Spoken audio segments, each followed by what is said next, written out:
Oke, baik. Selamat pagi semuanya. Assalamualaikum warahmatullahi wabarakatuh.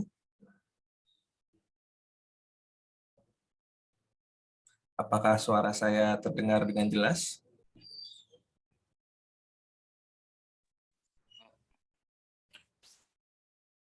Sebentar. Oke. Ya, jelas ya suara saya. Jelas, Kak. Oke. Oke, ya kita akan masuk ke materi kita yang terakhir untuk kuliah manajemen proyek TI. Kita sudah belajar banyak body of knowledge dan ini adalah body of knowledge terakhir yang perlu kita pelajari dari buku PMBOK versi 6. Di buku PMBOK versi 7 sebenarnya ada beberapa perubahan yang cukup signifikan ya. Jadi memang di minggu depan di sesi hari Jumat kita akan isi dengan guest lecture yang mana kita akan bahas lebih mendalam terkait dengan Agile PM dan juga update terbaru dari buku PMBOK versi 7. Oke, selain itu sebelum saya mulai saya mungkin ingin mengumumkan ya. Jadi untuk kuis kita akan laksanakan di hari Senin ya, berdasarkan polling sepertinya hari Jumat itu kurang memungkinkan karena ada kuis lain dan beberapa alasan untuk ditunda. Jadi kita akan kuis di hari Senin pukul 19.00 sampai 20 waktu Indonesia Barat. Jadi ini rentang waktunya dan kuisnya sendiri akan ada 30 soal multiple choice yang perlu dikerjakan dalam 30 menit ya. Ya, jadi sebenarnya kuisnya 30 menit, silakan bebas dikerjakan di rentang waktu 19.00 sampai 20 waktu Indonesia Barat. Untuk materinya sendiri kita akan komplit ya dari setelah UTS maksud saya, mulai dari materi terkait dengan project quality hingga procurement yang akan kita pelajari hari ini. Oke ya. Oke, kita juga akan adakan ujian akhir ya, UAS. Formatnya juga akan mirip dengan yang kita kerjakan di ujian tengah semester. Cakupan materinya juga sama dengan kuis. Oke, hari ini kita akan bahas terkait dengan procurement ya. Procurement ini bahasa Indonesia proses pengadaan ya. Jadi mungkin saya bisa bilang bahwa materi ini mungkin kurang begitu relate ya untuk early career ya. Jadi untuk misalkan kalian sebagai fresh grad mungkin tidak akan banyak berhubungan dengan proses procurement ya, kecuali memang kalian bekerja di perusahaan BUMN atau instansi pemerintahan gitu ya. Procurement ini mungkin lebih akrab di bidang-bidang tersebut. Sementara kalau misalkan kalian sebagai associate PM gitu ya, mungkin tidak terlalu akan relate ya, tapi materi ini tetap penting untuk dilakukan karena mau bagaimanapun ketika kalian sudah mencapai level yang cukup senior, procurement ini adalah salah satu hal yang penting untuk kita tahu pertimbangannya apa saja gitu ya. Jadi kita perlu menyadari bahwa yang namanya sebuah company itu tidak semuanya bisa memproduksi barang atau menggunakan suatu service itu dengan resource yang ada di internal gitu ya. Jadi misalkan kalau kayak BUMN gitu ya, dia memang punya tim IT gitu ya, tapi core bisnis mereka bukan IT, jadi jumlah orang IT-nya terbatas sehingga beberapa sistem mereka cenderung untuk melakukan pengadaan ke eksternal ya. Nanti kita akan lihat bahwa pengadaan ini sebenarnya erat kaitannya dengan outsourcing atau offshoring gitu ya. Oke, hari ini kurang lebih kita akan belajar apa itu procurement, konteksnya seperti apa, kenapa itu penting, prosesnya seperti apa, kemudian jenis-jenis kontrak dalam pengadaan barang atau jasa di sebuah organisasi, khususnya yang terkait dengan produk IT itu seperti apa, dan nanti proses untuk melakukan controlling, dan juga detail-detail untuk memutuskan supplier mana atau vendor mana yang perlu kita pertimbangkan, kita juga akan bahas beberapa metodenya. Untuk software sendiri, sebenarnya procurement ini tidak mengharuskan kita menggunakan software yang fancy ya. Dan sekali lagi kalau kita berbicara project management atau product management, sebenarnya tools Anda sehari-hari itu tidak tidak jauh dari produk-produk Office gitu ya, spreadsheet atau Words untuk nulis dokumen atau apapun brandnya, intinya yang diperlukan hanya tools-tools semacam itu, atau mungkin yang spesifik mungkin hanya terkait dengan time management ya, yang kita bisa buat lebih mudah kalau menggunakan PM tools seperti Microsoft Project. Nah, kalau di procurement sebenarnya softwarenya cukup pakai Excel atau Google Docs atau Microsoft Word. Dan juga mungkin nanti saya akan lihatkan ya, kalaupun ada sistem informasi khusus untuk melakukan procurement, itu pasti memang merupakan sebuah konsensus atau kesepakatan bersama. Oke, ya. Jadi kalau secara definisi ya, procurement ini intinya pengadaan ya, barang atau jasa ya, garis bawahi, yang kata kerjanya adalah acquire, jadi pengadaan, yang diadakan apa, barang dan jasa, dan sumbernya pasti dari luar gitu ya, dari luar organisasi ya. Bisa berupa konsultan atau mungkin kita mengadakan dari apa, organisasi yang memproduksi barang tertentu gitu ya. Intinya dia adalah pengadaan barang atau jasa yang sumbernya dari luar organisasi. Kalau dia masih prosesnya itu masih antar di dalam organisasi, dia bukan procurement gitu ya. Nah, untuk terminologi lainnya mungkin berkaitan dengan purchasing ya, intinya kita beli sesuatu gitu ya, mengadakan, membeli itu sama saja gitu ya, atau yang cukup lebih fancy istilahnya adalah outsourcing gitu ya, kita mengambil resource dari luar. Nah, kalau offshoring beda ya, hampir sama sebenarnya dengan outsourcing, cuman dia dari different countries biasanya. Dan kegiatan purchasing, outsourcing, offshoring tentunya make sense untuk saya bilang bahwa ini hanya akan banyak relate ketika kalian sudah ada di top atau mid to senior level manager ya, karena memang keputusan untuk membeli atau mengacquire jasa atau barang itu pasti merupakan keputusan yang strategis. Meanwhile, kalau misalkan kalian baru masuk ya sebagai fresh grade, ya sebagai entry level, kebanyakan ya memang pekerjaan yang day to day ya, operasional ya, more than strategic.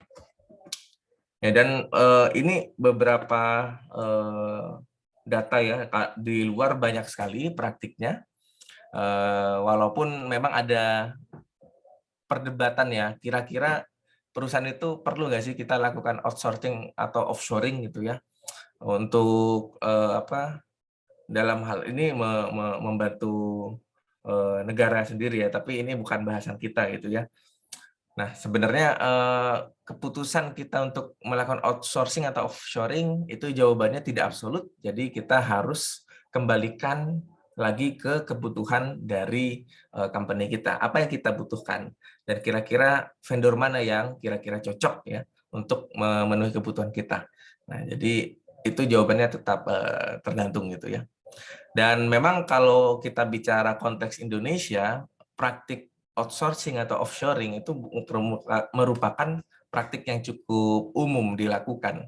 Contohnya mungkin yang cukup dekat dengan yang kita pakai sehari-hari, misalkan Gojek gitu ya. Gojek di awal-awal development engineering-nya beberapa ada yang servisnya dikerjakan di outsource ke India gitu ya. Hingga akhirnya sekarang punya office sendiri, headquarter sendiri di Bangalore sana ya. Jadi memang biasanya kalau yang saya amati, salah satu motivasi organisasi itu melakukan outsourcing atau offshoring ya tentunya untuk memenuhi kebutuhan dia yang tidak bisa dipenuhi oleh internal gitu ya.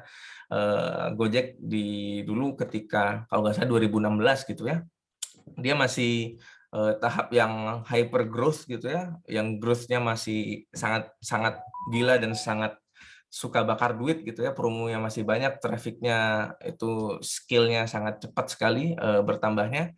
Nah, sehingga dengan mengandalkan resource di lokal saja waktu itu dianggap kurang gitu ya, kurang mengcover seluruh kebutuhan ya. Jadi tidak imbang antara resource dan juga kebutuhannya, sehingga perlu untuk dialihkan ke pihak ketiga atau menggunakan vendor. Nah, praktik outsourcing itu juga kenapa saya bilang common di BUMN atau mungkin relate lebih di BUMN dan pemerintah ya, karena memang sebagian besar dari BUMN dan instansi pemerintahan itu tidak memiliki in-house IT developer gitu ya, jadi nggak punya tim IT sendiri, sehingga membutuhkan pihak ketiga untuk mengembangkan sistemnya sendiri. Walaupun dalam beberapa tahun terakhir banyak sekali instansi pemerintahan di berbagai level ya, baik dari level nasional, kementerian maupun di level daerah itu sudah memiliki tim IT yang dedicated untuk pemerintahan gitu ya. Contohnya mungkin yang dekat adalah Jakarta Smart City ya. Jadi sebelum kita mungkin yang orang Jakarta di sini memakai aplikasi Jaki gitu ya, itu adalah aplikasi yang sekarang sudah dikembangkan secara in-house oleh tim Jakarta Smart City. Tapi sebelum itu mereka melakukan semacam outsourcing gitu ya, menggunakan Clue dulu kalau ada yang tahu gitu ya. Jadi memang itu adalah sebuah fase saja yang biasanya umum procurement itu dilakukan ketika kita kekurangan resource. Dan itu beberapa contohnya ya.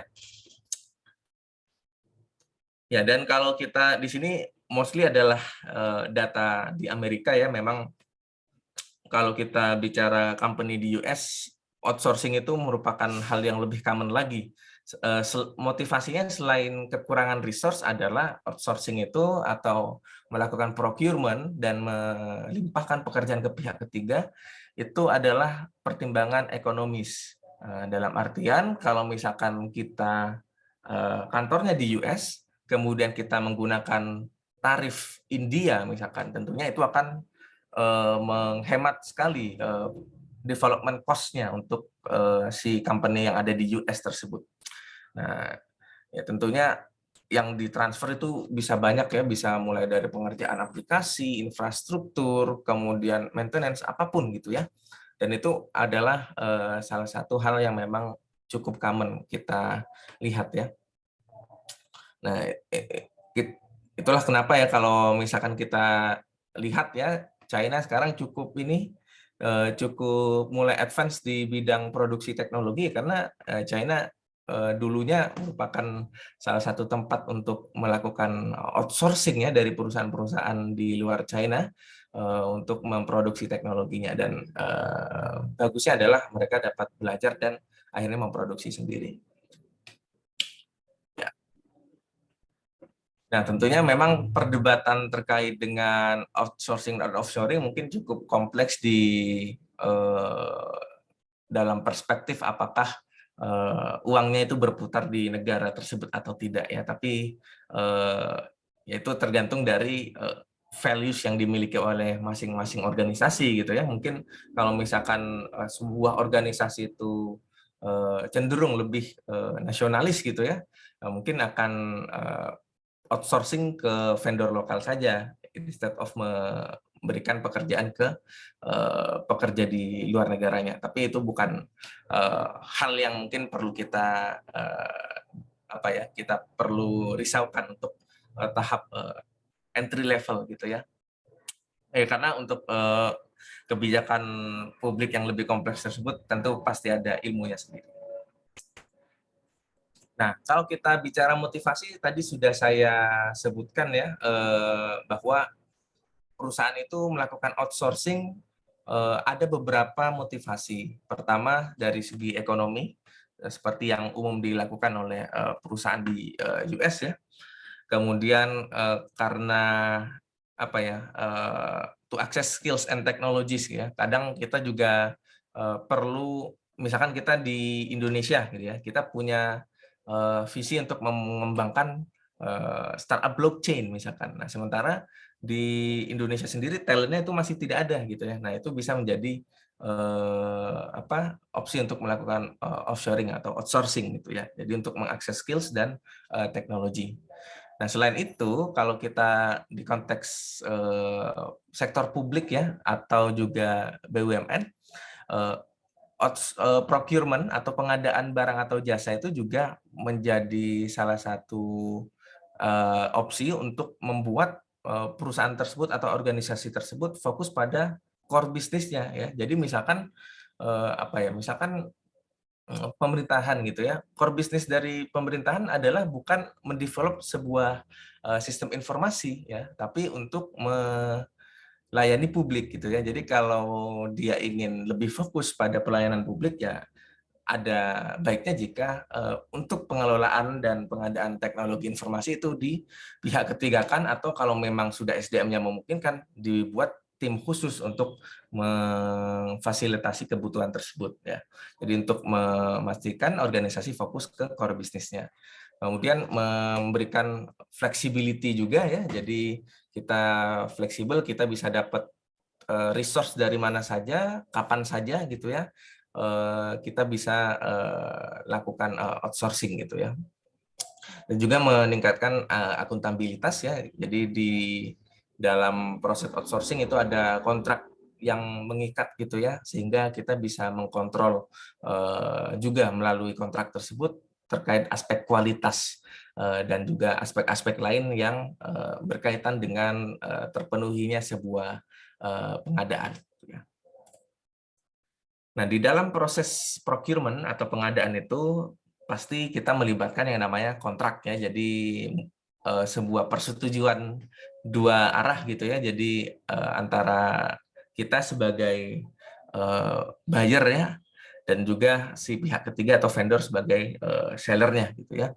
Jadi aktornya paling mudah ada dua ya. Jadi pihak yang ingin meng-acquire jasa atau barang, dan vendor yang menyediakan barang atau jasanya gitu ya.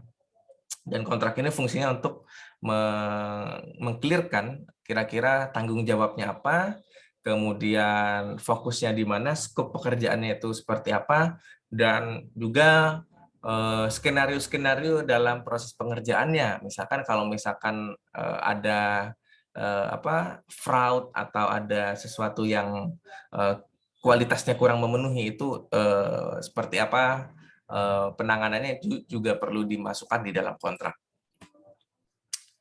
Oke, itu beberapa terminologi basic di dalam project procurement. Kira-kira sudah ada yang ingin ditanyakan kah sebelum kita masuk ke proses procurement?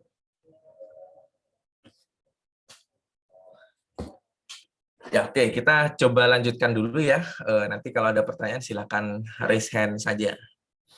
Oke, ya, jadi hampir sama dengan proses pada body of knowledge yang lainnya. Untuk di procurement ini prosesnya terdiri dari fase planning hingga fase closing gitu ya. Jadi ada planning, di sini menentukan kira-kira apa yang akan dibeli ya, kapan dan perlunya apa saja, spesifikasinya seperti apa, dan gimana nanti mekanisme pengadaannya, apakah penunjukan langsung gitu ya, ataukah kita akan mengadakan tender. Nah, itu perlu untuk ditentukan di awal gitu ya. Dan umumnya kita juga memproduksi dokumen formal gitu ya. Nah, kemudian di sini juga kita mulai ini ya, di fase planning ini kita juga sudah mulai memberitahukan kepada calon supplier atau vendor itu bahwa organisasi kita atau perusahaan kita sedang ingin membeli sesuatu gitu ya. Nanti ada beberapa jenis dokumen yang perlu dikeluarkan pada fase ini, di fase planning. Nah, kemudian setelah kita menentukan apa yang akan kita beli dan kita sudah mengumumkan ke calon vendor, kita langsung melakukan procurement. Nah, proses conducting procurement ini ngapain aja? Yang pertama, tentunya mengumpulkan respons dari calon vendor gitu ya. Jadi kita sudah melakukan pengumuman ya menggunakan dokumen request for quotation atau request for proposal. Nanti di tahap conducting procurement kita mendapatkan quotations atau proposalsnya, kemudian kita memilih sellersnya. Kita bisa gunakan beberapa metode ya untuk memilih vendor atau sellernya, dan terakhir ketika seller atau vendornya terpilih itu kita menandatangani secara secara formal kontrak kerja dari antara supplier dan juga si buyernya. Nah, setelah kontrak diresmikan gitu ya, kita fokus pada proses controlling. Di sini fokusnya adalah memanage relationship dengan sellers, memastikan ya, mengkontrol apakah pekerjaannya itu on track atau tidak, performanya bagus atau tidak, dan kalau ada perubahan yang diperlukan atau misalkan kita perlu istilah hukumnya mungkin adendum gitu ya, ada kontrak mau ada perubahan di tengah, itu dilaksanakan di proses ketiga ini. Dan yang terakhir di fase closing adalah proses settlement ya, dan memastikan bahwa seluruh pekerjaan itu memang sudah sesuai dengan kontrak, dan juga kalau misalkan masih ada issues itu di-resolve di tahap closing. Ya, ini yang perlu disiapkan ya output-outputnya, terutama mungkin procurement management plan ya, yang isinya ada statement of work, kemudian selection kriteria, kemudian mekanisme pengadaannya seperti apa, ya itu didefinisikan. Kemudian eksekusi di sini isinya adalah dokumen updates ya, kita perlu tahu selected sellers dan seterusnya gitu ya. Oke, di tahap planning kita sama seperti body of knowledge yang lain, kita mengidentifikasi, fokus mengidentifikasi apa yang diidentifikasi di tahap ini di konteks procurement adalah apa yang akan kita beli, kemudian bagaimana kita akan membelinya. Nah, di sini kita dalam konteks pemilihan apa yang akan kita beli itu tentunya tidak perlu metode yang aneh-aneh gitu ya, karena ketika kebutuhan sudah memang mengemuka itu ya kita sudah tahu apa yang kita akan beli. Nah, permasalahannya adalah caranya gitu ya, kita membeli itu yang perlu kita planning lebih detail ya.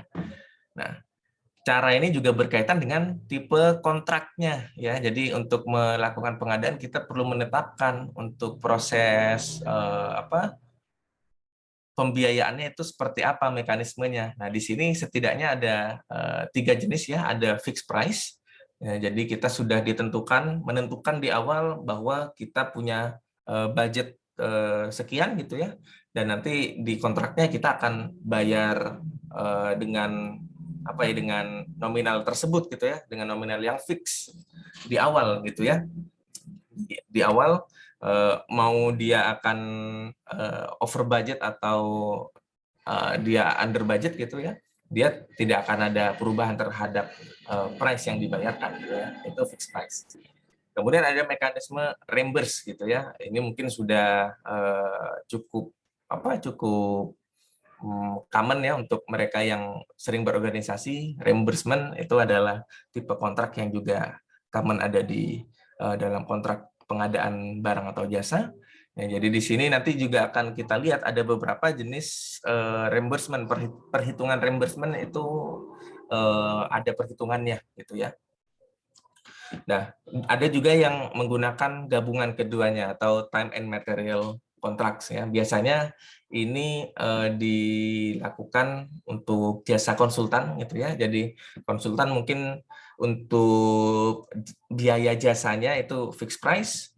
Nah, kemudian untuk dalam proses konsultasi mungkin dia perlu tools tambahan, itu bisa kita gabungkan dengan cost reimbursable contracts gitu ya. Jadi ada gabungan keduanya. Dan di dalam satu kontrak memang tidak harus hanya ada satu mekanisme ya, bisa ada beberapa mekanisme tergantung kebutuhan.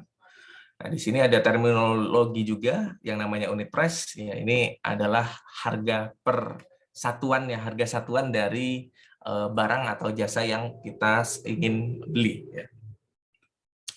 Ya, jadi ini kurang lebih secara umum ini jenis kontraknya. intinya ada yang fix, ada yang di reimburse, ada yang gabungan keduanya. Nah, kemudian seorang kontraktor gitu ya perlu juga menghitung yang namanya point of total assumption gitu ya. Nah, ini adalah semacam harga, target harga ya, di mana target harga ini jangan sampai kita nanti ketika melakukan realisasi pengadaan, si kontraktor ini spending atau mengeluarkan uang lebih dari point of total assumption ini ya. Jadi ini adalah semacam apa ya? Perhitungan agar si kontraktor ini masih secara finansial untung gitu ya. Poin batas atas maksimalnya gitu ya. Nah, bagaimana perhitungannya? Di sini ada kita mengidentifikasi beberapa hal ya. Jadi ada yang namanya ceiling price. Ini dalam bahasa yang lebih sederhana ya harga markup-nya dari sebuah barang atau jasa. Ya misalkan kita ingin beli MacBook Air 16 juta ya kita coba bikin ceiling price-nya 20 juta lah gitu ya untuk apa mengamankannya. Jadi sebenarnya markup itu tidak selamanya konotasinya negatif gitu ya.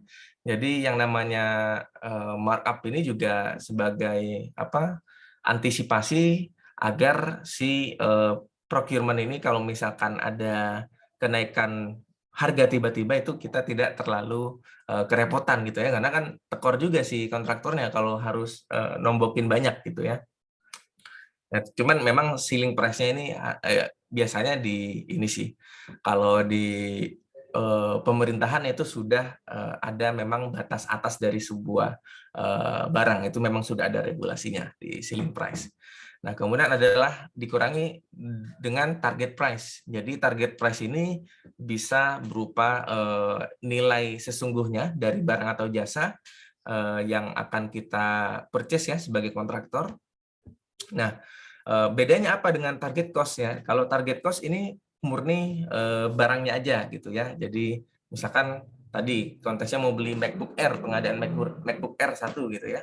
Ya walaupun dalam realnya tidak mungkin pengadaan itu satuannya itu sedikit gitu ya.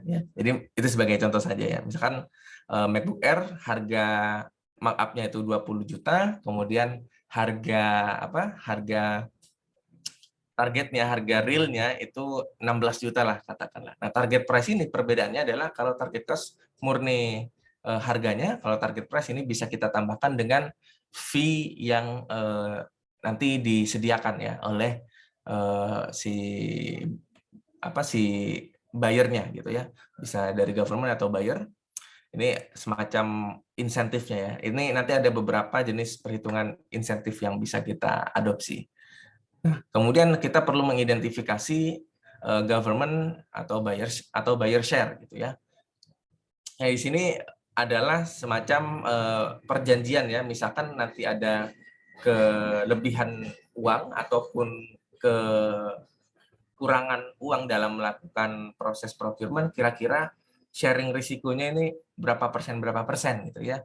Bisa 50%, 50% atau 85, 15 tergantung dengan kesepakatan gitu ya.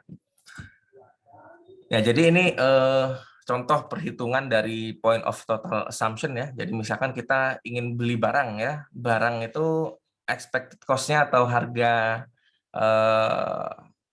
basicnya itu 100.000 misalkan $100.000 dan fee atau insentif dari proses procurement ini adalah 10.000. Nah, selling price-nya ini adalah 175.000 dan buyer share ini adalah berarti yang akan ditanggung oleh si buyer-nya ketika ada baik itu kelebihan atau kekurangan uang gitu ya. Nah, sehingga kita bisa lihat di sini point of total assumption-nya adalah 175.000 dikurangi target price-nya yaitu 100.000 ditambah 10.000 dibagi 85% si buyer share-nya dan ditambah dengan 100.000 yaitu target price-nya gitu ya. Jadi kita mendapatkan angka sebanyak 176.000 sekian gitu ya. Nah, angka ini jadi acuan nih, jangan sampai kita melakukan purchase pengadaan atau total spending-nya di atas ini gitu ya. Otherwise kita akan rugi secara finansial gitu ya.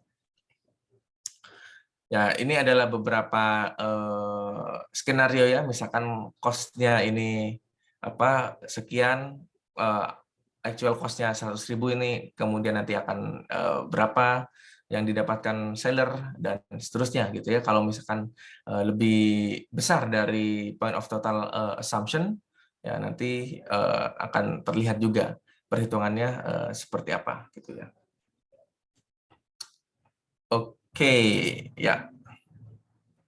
Nah, di sini untuk kontrak reimburse, ini ada beberapa jenis pembayaran reimburse ya, mekanisme pembayaran reimburse. Ada yang cost plus incentive fee, jadi si buyer ini membayar sejumlah nilai barangnya, kemudian ditambah dengan fee tetap, terus ada ditambahkan dengan bonus ya, insentif bonus yang tergantung dengan performa dari pengadaannya ya. Kemudian ada ya cost plus fixed fee, jadi hanya membayar cost untuk pengadaannya ditambah dengan fee yang fix di awal gitu ya. Biasanya berdasarkan persentase dari perkiraan cost-nya. Jadi misalkan cost-nya 100.000, kemudian kita tentukan fix fee-nya itu sebanyak 5%, maka mau dia bagaimanapun hasilnya, dia akan dapat 100.000 ditambah 5% fee-nya itu. Nah, ya ada juga ini percentage cost plus percentage of cost ya. Jadi di sini kalau di sini berdasarkan estimated cost ya. Kalau yang di percentage of cost ini berdasarkan total cost yang real gitu ya. Jadi misalkan pada akhirnya bedanya mungkin yang antara dua hal ini agak mirip ya. Bedanya kalau yang estimated cost, jadi memang kita sudah di awal menentukan gitu ya. Misalkan anggarannya 100.000, share atau fee-nya itu 5% ya, udah fix 5.000 ya. Kalau di sini masih kita sesuaikan dengan persentase total cost di akhirnya gitu ya. Misalkan kita hanya tentukan 5% juga gitu ya, tapi dari total cost ya. Jadi misalkan dia akhirnya realisasinya 80.000 ya dia akan dapat 5% dari 80.000 ya, bukan 100.000 seperti yang dianggarkan. Nah, ada juga sistem reimburse yang dia memang membayar supplier dengan harga barangnya ditambah dengan award fee ini yang sifatnya subjektif ya, tergantung dari keputusan dari si buyernya seberapa satisfy dia dengan performanya sharingnya. Ya, ini beberapa contoh skenario untuk menghitung nilai reimbursement ketika kita menggunakan mekanisme cost plus incentive fee. Jadi misalkan kita punya 100.000 pengadaan barangnya, 100.000 dolar membeli sesuatu, kemudian fee yang tetapnya itu 10.000. Nah, kemudian insentif fee-nya, insentif bonusnya ini ditentukan, dari share formulanya ya, dari pembagian share antara si buyer dan sellernya. Jadi di sini 85% dan 15%. Yang artinya kalau ini sharing resiko ya, uncertainty-nya ditanggung oleh buyer itu 85% dan sisanya oleh supplier 15% gitu ya. Nah, ini berkaitan dengan ini cost savings gitu ya, atau cost saving atau mungkin kekurangan duit. Nanti itu dilakukan perhitungannya berdasarkan hasil savings atau kekurangan duitnya. Jadi memang share formula ini untuk mengantisipasi kalau misalkan kelebihan duit pembagiannya seperti apa, kalau memang kekurangan duit itu pertanggungannya pembagiannya seperti apa. Jadi inilah yang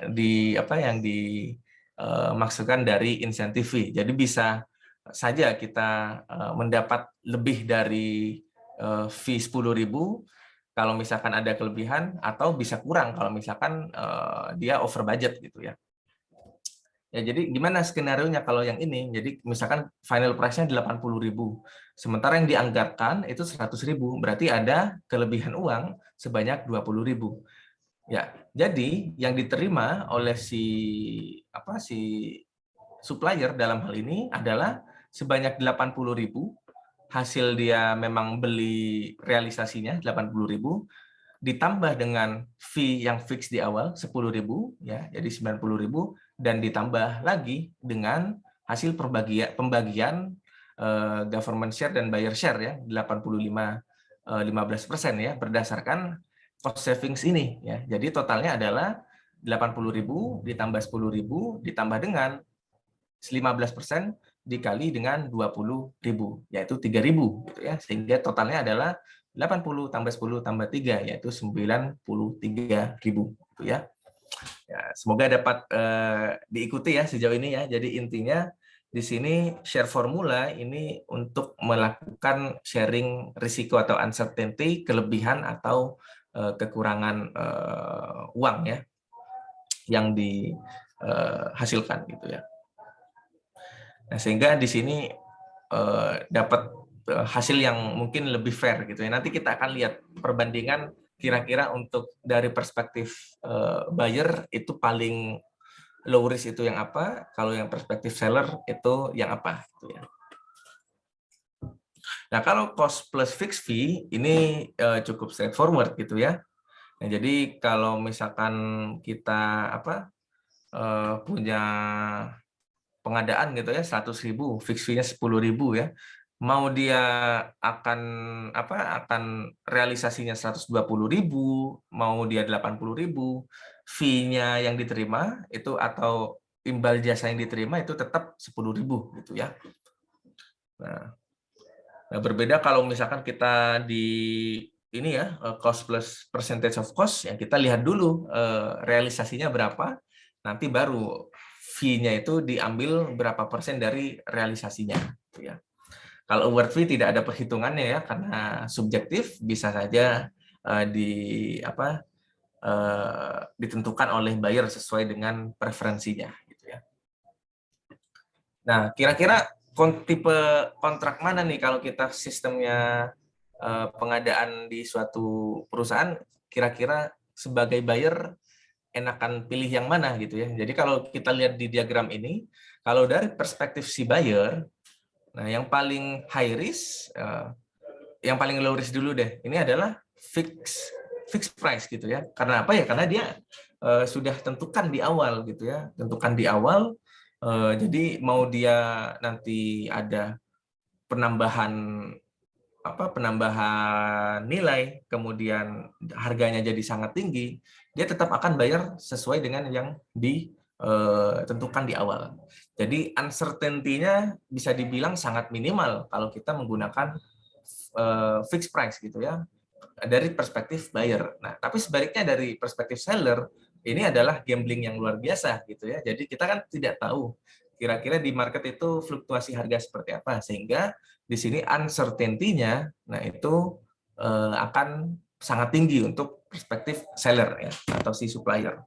Nah, kemudian kalau di sisi ekstrim sebelah kiri, cost plus percentage of cost-nya ini, tentunya kalau di sisi seller dia akan uncertainty-nya akan lebih rendah ya. Kenapa demikian? Ya karena dia akan sudah memang ditetapkan fixed fee-nya, dan juga untuk ketika ada kerugian gitu ya, misalkan ada kelebihan, dia itu memang sudah sharing risikonya itu dengan si buyer. Nah, sementara di perspektif si buyer, tentunya dengan adanya share percentage yang tadi, misalkan seperti ini akan sangat berisiko ya. Karena misalkan 85%, 15%. Ini kalau dalam hal ini masih oke ya, ini pembagian kelebihan duit ya. Tapi kalau misalkan pembagian kerugian gitu ya, tentunya dia akan menanggung kerugian yang lebih besar gitu ya. Sehingga di sini uncertainty sangat tinggi dari perspektif si buyer kalau menggunakan cost plus percentage of cost gitu ya.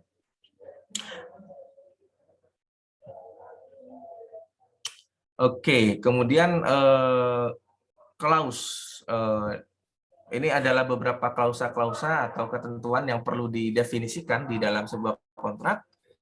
Nah, di sini biasanya kita perlu perlu definisikan kira-kira apa saja yang perlu diperhatikan ya dari dua pihak terkait dengan proses pengadaannya, termasuk juga termination clause ya, misalkan untuk pengakhiran kontraknya kalau di tengah jalan itu seperti apa, mungkin ada kondisi force majeure, kita juga definisikan klausa-klausa kontraknya. Ya, tentu saja tidak akan kita bahas secara detail ya untuk cara membuat sebuah kontrak di sini ya, karena itu merupakan domain yang berbeda yang perlu pembahasan khusus memang. Ya, ini adalah beberapa teknik untuk melakukan planning procurement, memutuskan kita melakukan purchase sesuatu atau meng-acquire sesuatu. Kita bisa gunakan expert judgment, kita bisa gunakan market research. Expert judgment ya tentu dari expert yang sudah berpengalaman, market research, atau kita menggunakan analisis sendiri ya, atau istilahnya make or buy analysis gitu ya. Nah, di sini sebenarnya kita hanya simpelnya kita menentukan kira-kira lebih worth it yang mana, kita melakukan produksi sendiri, membuat atau membeli sesuatu gitu ya. Atau juga skenario-nya bisa seperti ini ya, kita mau nyewa atau mau beli secara beli putus itu istilahnya ya, kita beli sekali dan dipakai seterusnya gitu ya. Nah, kita bisa lakukan make or buy analisis gitu ya. Misalkan di sini ini sudah dijelaskan juga sih. Di sini untuk menentukan kira-kira di berapa hari pemakaian kira-kira kedua opsi ini ada di titik yang setimbang, sehingga kita dari acuan hari tersebut kita bisa menentukan akan membeli atau menyewa gitu ya. Dalam hal ini misalkan cost-nya $800 per hari, ini kalau misalkan kita nyewa penuh gitu ya. Kemudian kalau misalkan kita beli, cost-nya ada 12.000 fix, ditambah operational cost 400 sehari gitu ya, $400 sehari. Nah, ditemukan bahwa kedua opsi ini mencapai titik yang sama, itu ketika pemakaiannya adalah 30 hari. Nah, sehingga kita bisa menentukan nih kalau kita makainya lebih dari 30 hari, berarti memang lebih baik kita melakukan purchase saja gitu ya, dibandingkan kita melakukan penyewaan gitu ya.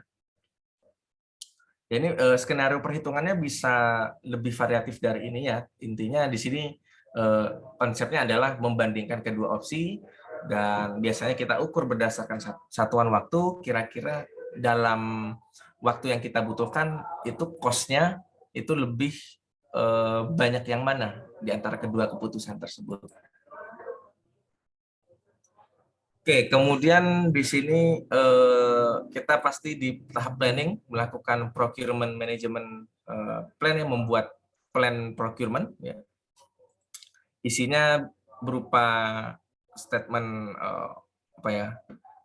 Kontennya bisa banyak ya, berdasarkan kebutuhan proyek. Kita biasanya juga perlu definisikan statement of work-nya gitu ya. Jadi scope-nya, lokasinya, kemudian periodenya, kemudian acceptance kriterianya kita perlu definisikan juga gitu ya. Ini semacam ya scope statement lah ya, tapi untuk proses pengadaan ya, bukan proyeknya gitu ya.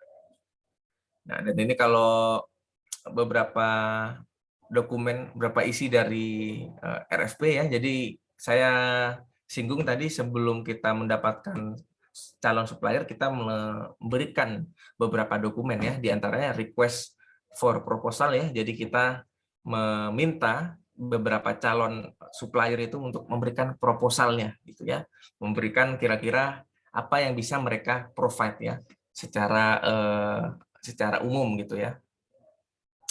Ya, misalkan kita sedang ingin melakukan pengadaan laptop gitu ya, jadi proposal itu bisa si supplier memperlihatkan kira-kira opsi yang mereka miliki itu apa gitu ya. Nah, kemudian ada opsi juga kita langsung memberikan request for quotes gitu ya. Jadi di sini langsung straightforward, tidak hanya mereka punya apa aja, tapi penawaran harganya berapa gitu ya. Biasanya mereka ingin menawarkan ngebid berapa nilai proyek yang mereka bisa berikan gitu ya. Nah, ini biasanya kalau untuk request for quotes ini biasa nanti quotation-nya atau bid-nya ini digunakan di dalam proses tender gitu ya. Oke. Ya, jadi kalau perbedaannya jangan sampai bingung ya kalau proposal ya dia mendescribe kapabilitas dari suppliernya, kalau quotes di sini lebih straightforward menentukan harga yang ditawarkan gitu ya.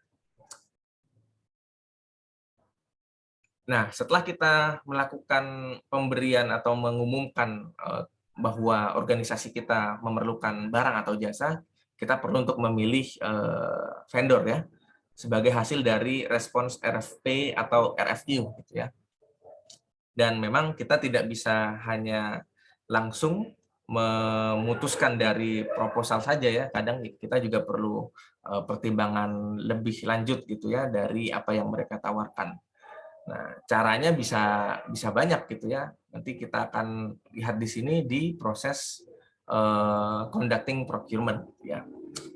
Nah, kalau di pengadaan sendiri itu ada beberapa approach ya. Kalau yang kita gunakan bidding ya, itu bisa menggunakan yang ini ya, advertising to anyone interested. Jadi kita melakukan bidding sebenarnya yang di opsi ketiga. Atau kalaupun kita ada yang istilahnya kalau di sektor publik itu penunjukan langsung gitu ya. Kalau kalau kita approach preferred vendor itu penunjukan langsung gitu ya. Jadi kita misalkan sudah kenal suatu supplier, kita sudah percaya dan tidak ingin supplier lainnya untuk mengerjakan proses procurement kita, ya udah kita gunakan opsi yang ini, penunjukan langsung. Atau bisa juga kita penunjukan langsung tapi setelah membandingkan beberapa potensial vendors gitu ya. Jadi bedanya di sini di jumlah vendors-nya antara approach 1 dan kedua.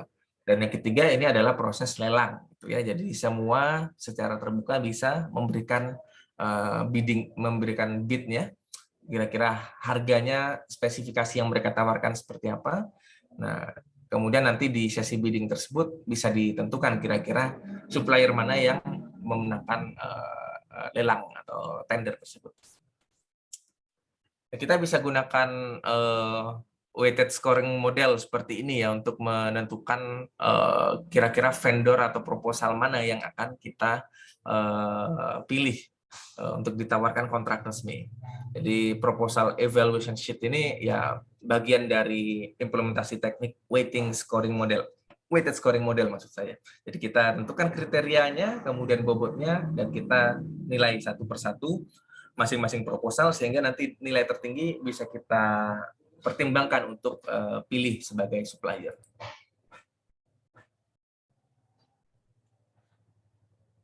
Ya, jadi kita memang di prosesnya perlu untuk melakukan pemilihan ya. Nanti kalau misalkan sudah memilih gitu ya, sudah menentukan proposal mana yang akan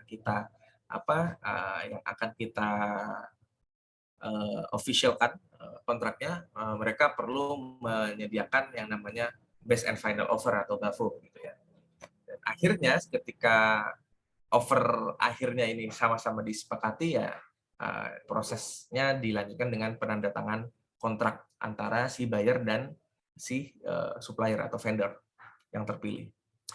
Nah, kemudian di proses controlling sebenarnya secara teori tidak terlalu rumit ya, jadi kita hanya memastikan kontraknya itu on track gitu ya. Misalkan kita ada kesepakatan di minggu kesekian harus sudah deliver sesuatu gitu, kita cek apakah terpenuhi atau tidak, apakah ada keterlambatan atau tidak. Kita sangat bergantung di sini pada kontrak yang disepakati gitu ya. Dan sama seperti body of knowledge lain, proses controlling biasanya juga mengcover proses perubahan. Ya, dalam hal ini perubahan terkait dengan proses procurement gitu ya. Misalkan ada perubahan harga yang cukup signifikan dan si vendor merasa ada yang perlu diubah di dalam kontrak, itu bisa dinegosiasikan di proses ini. Ya, ini adalah beberapa masukan ya yang perlu dipertimbangkan ketika kita ingin mengkontrol perubahan di dalam kontrak. Yang pertama, untuk segala jenis perubahan di dalam kontrak itu harus direview secara seksama oleh seluruh pihak yang terlibat di dalam kontrak, gitu ya. Kemudian disetujui dan terdokumentasi, gitu ya. Jadi perubahan itu harus didokumentasikan, berubahnya di mana, asalnya seperti apa, sehingga nanti kalau misalkan ada semacam hal-hal yang tidak diinginkan, ya kita bisa lebih mudah melakukan justifikasi, gitu ya. Kemudian segala jenis perubahan di dalam kontrak kita harus memperhatikan impact-nya, gitu ya. Misalkan ada yang terkait perubahan harga, gitu ya, kita perlu memperhatikan impact-nya terhadap cost, time, scope, quality itu seperti apa, gitu ya. Misalkan kita akan ada penjumlahan atau penambahan nilai, gitu ya, di proses pengadaannya. Nah, kita harus lihat apakah secara cost itu masih acceptable atau tidak, gitu ya. Bisa juga dengan di scope, apakah dia akan membuat skopnya melebar, apakah waktunya akan lebih lama atau kualitasnya semakin buruk. Itu yang harus diperhatikan dalam mengevaluasi perubahan di kontrak terutama. Nah, ini dokumentasi harus ditulis ya, sehingga bisa secara eksplisit sebagai justifikasi, dan jangan sampai kita melakukan perubahan kontrak itu hanya secara verbal, gitu ya, karena kalau misalkan sudah masuk ke ranah legal, gitu ya, akan lebih diutamakan tentunya untuk dokumen yang lebih tertulis sebagai bukti yang lebih sahih, gitu ya, dalam konteks perjanjian kontrak pengadaan. Ya, kemudian dalam proses controlling itu memang harus dekat ya. PM ini tidak hanya sebagai pihak yang tanda tangan, tapi juga pihak yang closely related ya, stay closely sama si suppliernya, agar kalau misalkan ada sesuatu yang kurang kontrak itu bisa langsung secara immediate itu di resolve.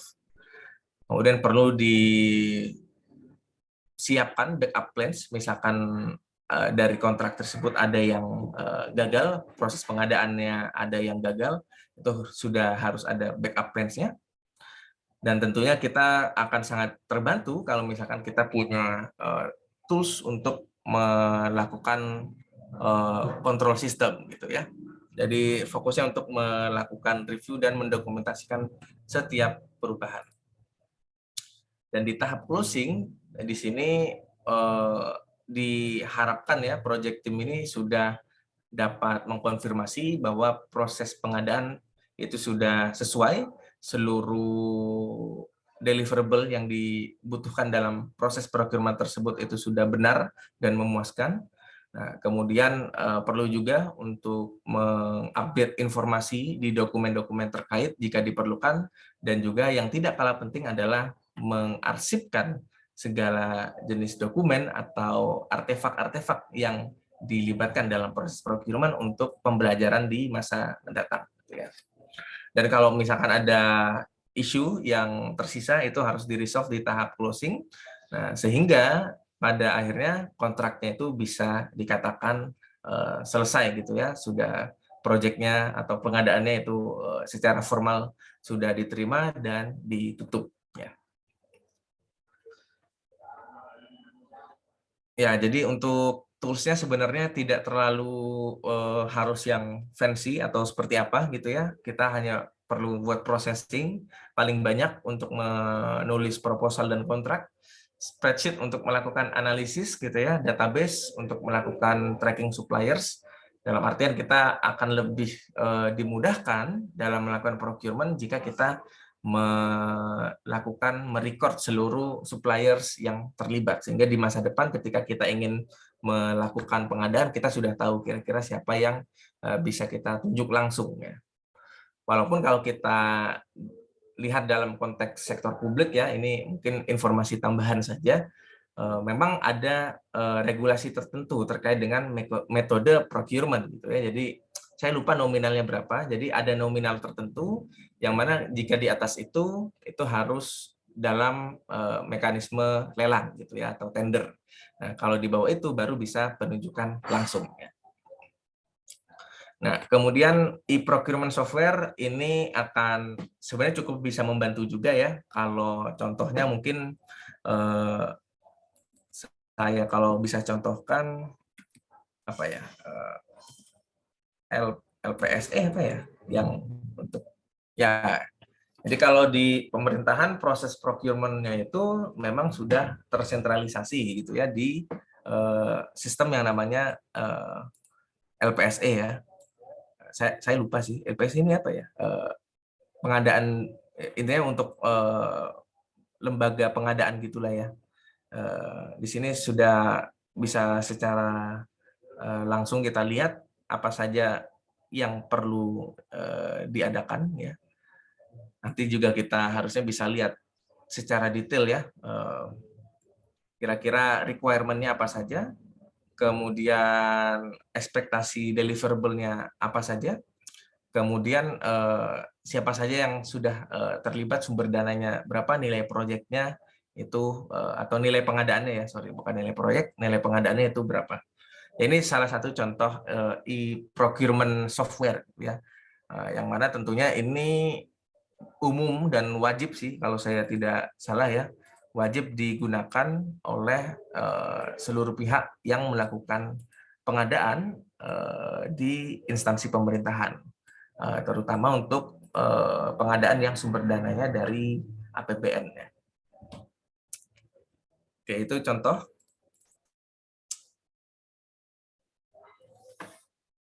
Ya, sisanya juga toolsnya tidak terlalu harus fancy ya. Ini juga procurement software sebenarnya kalau misalkan kita sebagai instansi yang private kita bisa define sendiri, atau kalau tidak diperlukan juga tidak wajib gitu ya.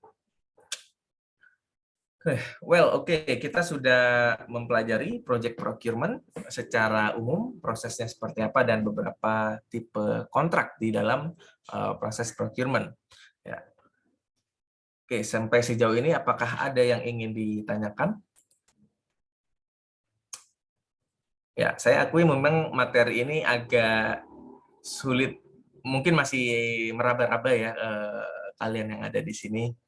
Ya, tapi nggak apa-apa lah ya, untuk mungkin saya initiate note saja di memori kalian sehingga nanti ketika memang sudah waktunya untuk berhubungan dengan proses procurement, kalian bisa merecall kembali apa saja best practice yang perlu diperhatikan dalam proses pengadaan atau procurement barang atau jasa di dalam sebuah proyek atau organisasi. Oke, apakah ada yang ingin ditanyakan? Oke, kalau tidak ada, karena Kahoot saya sudah tidak ada license-nya, saya alihkan post kelas ini ke Quizizz ya, jadi ke Quizizz. Sebentar.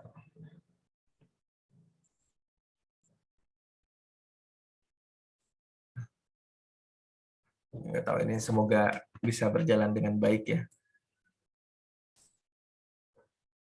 Ya, silahkan buka device-nya masing-masing. Semoga cukup familiar juga ya dengan platform ini. Harusnya mata kuliah lain juga sudah ada yang menggunakan ini ya. Atau kalau misalkan kesulitan join, bisa langsung menggunakan link yang saya share.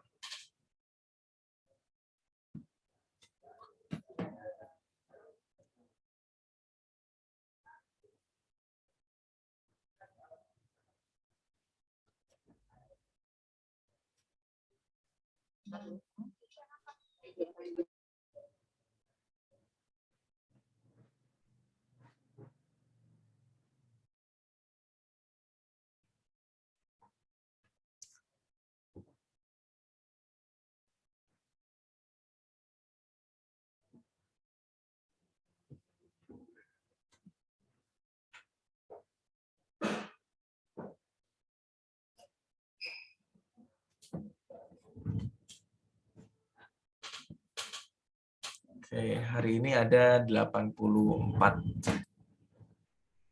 mahasiswa yang bergabung.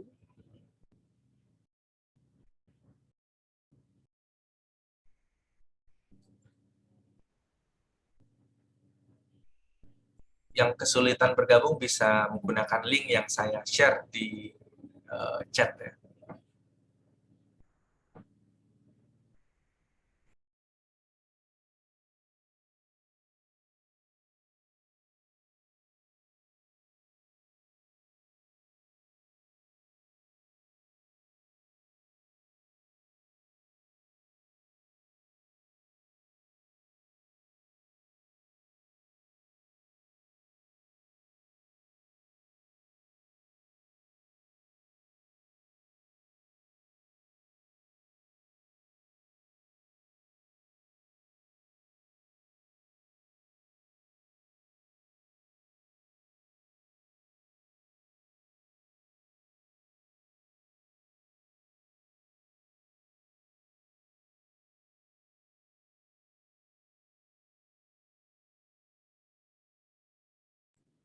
Oke, apakah masih ada yang akan bergabung? Oke, saya akan mulai di 10.06 ya.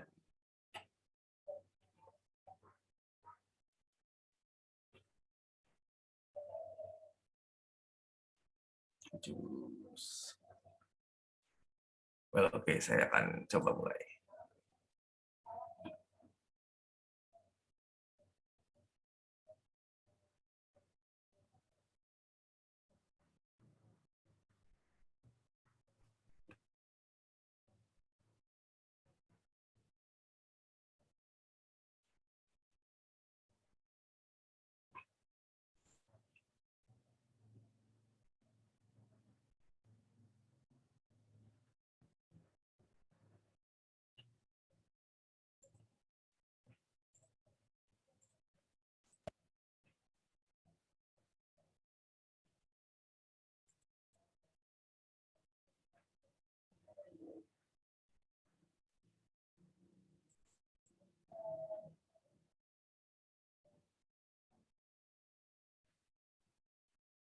Gimana ya? Sebentar.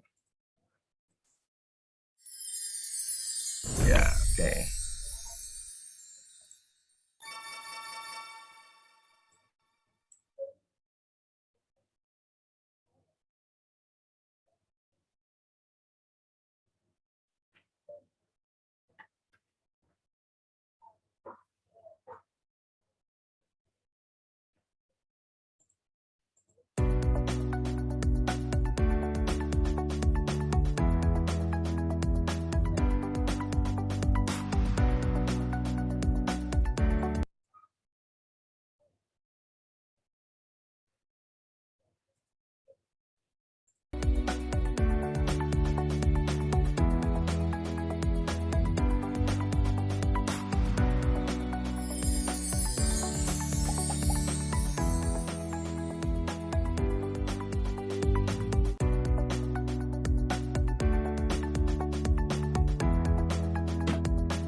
Well, oke, ya.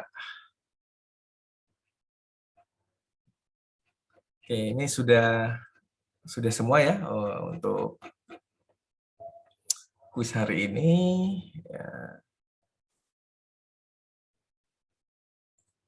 Ya, silakan diselesaikan ya. Oke, mungkin itu saja. Sekian dulu untuk pertemuan kita hari ini.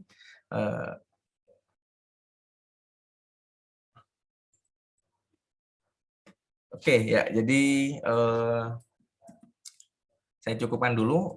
Silakan dipersiapkan untuk kuisnya di hari Senin dan ujian akhir semesternya ya di hari, saya lupa hari apa ya, hari Senin tanggal 20 Desember. Masih cukup, kita masih cukup banyak waktu untuk itu. Kira-kira apakah saya perlu untuk upload seluruh Kahoot dan jawabannya di Skillly? Perlu, Kak. Oke, ya. Jadi oke ya. Jadi sebenarnya pasti tidak akan saya ambil dari situ gitu ya. Tapi mungkin mirip-mirip lah ya untuk soalnya. Oke, ya mungkin itu dulu ya. Sekian pertemuan kita hari ini. Semoga apa yang saya sampaikan bisa bermanfaat ya. Jangan lupa untuk terus mempersiapkan ya. Saya tahu akhir semester ini biasanya tugas sangat banyak.